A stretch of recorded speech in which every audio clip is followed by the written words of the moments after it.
Terry Rozier is the most important Celtics player you've possibly never heard of. Avid fans of college basketball will note a couple of differences between the rosters of the teams in major conferences and those from the mid-majors. Not the more obvious differences in talent level, size and athleticism, but in terms of depth and guard rotation.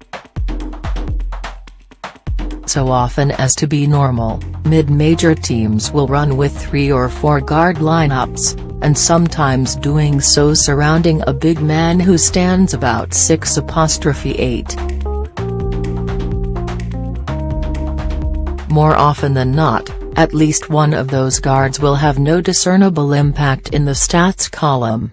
They will finish with season average of 24 minutes, 4 points, 2 rebounds and 2 assists per game. They may or may not be able to shoot open threes.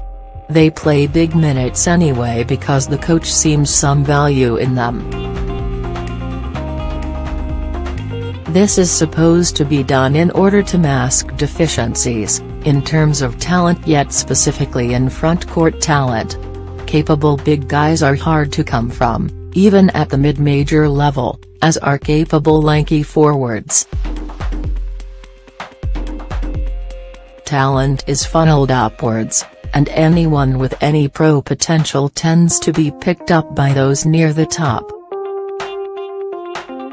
With some exceptions, Sam Houston State, Northwestern State, the 4 guard lineups are a product of circumstance rather than design. Mid-major teams generally having a quality big man is rare, let alone 2 with a strong wing as well. Lower-ranked teams do this because they have to, not because they choose to. It is extremely rare, then, to see the concept in effect at the NBA level. Yet in Terry Rozier, the Boston Celtics essentially have exactly that, a free-roaming extra guard. The difference is that the Celtics are choosing to, because this one is an absolute freight train. Rozier is not the traditional overlooked talent. He played 2 years at Louisville back during the peak of Rick Pitino's relevance, an obvious NBA player since the day he joined the Cardinals, before being drafted by the Celtics with the 16th overall pick back in 2015. And although he did not play a huge amount in his first 2 NBA seasons, the first one especially, Rozier still made some headlines due to the fact that Celtics general manager and vice president of basketball operations Danny Ainge was said so vehemently to be such a fan of his. It was reported that Rozier was requested by the Orlando Magic as a part of a trade package sought for Serge Ibaka, who Boston were said to be interested in. At this time, Rozier was playing only 19 minutes per game, and not playing them especially well, an off-ball guard who struggled to make shots and whose defense was undermined by these limitations.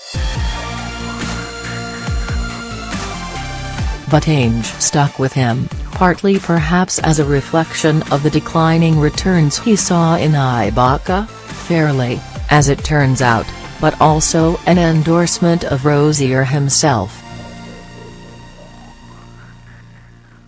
In the midst of his breakout this season, Rozier has begun to reward him for that. Rozier has done this by playing a versatile, adept and hustling game, combining speed with developing skills. Notwithstanding the above introduction, Rozier should not be confused for being unproductive. He is very much not the 24 miles per gallon /4 ppg /2 pg/2 app player from the generic State University placeholders, who coach somebody raves about purely for his intangibles and his coach on the floor nature, ignoring that the guy cannot dribble or shoot. Rozier is instead a talent, if a unique and short one. Most obviously, Rozier is an NBA-caliber athlete. This is perhaps best evident in his rebounding. Despite playing only 24.5 minutes per game, Rozier grabs 4.5 rebounds in that time, a good mark for a wing player but an excellent one for a 6'2" de facto point guard. In particular, Rozier crashes the defensive glass to ignite the break, an area in which his straight-line speed can really come into play. That same speed and crash can be found in his ability to play the passing lanes, which in recent times even won the Celtics a game. For whatever reason, despite this athleticism, Rozier is a poor finisher at the rim when not dunking. He misses and has always missed a lot of layups, shooting a lowly 47.4 at the rim and up to only 50.4 this year, both distinctly below average marks. What made this worse historically was a very streaky three-point stroke, a very poor 22.2 outside shot maker as a rookie and a still poor 31.8 mark as a sophomore.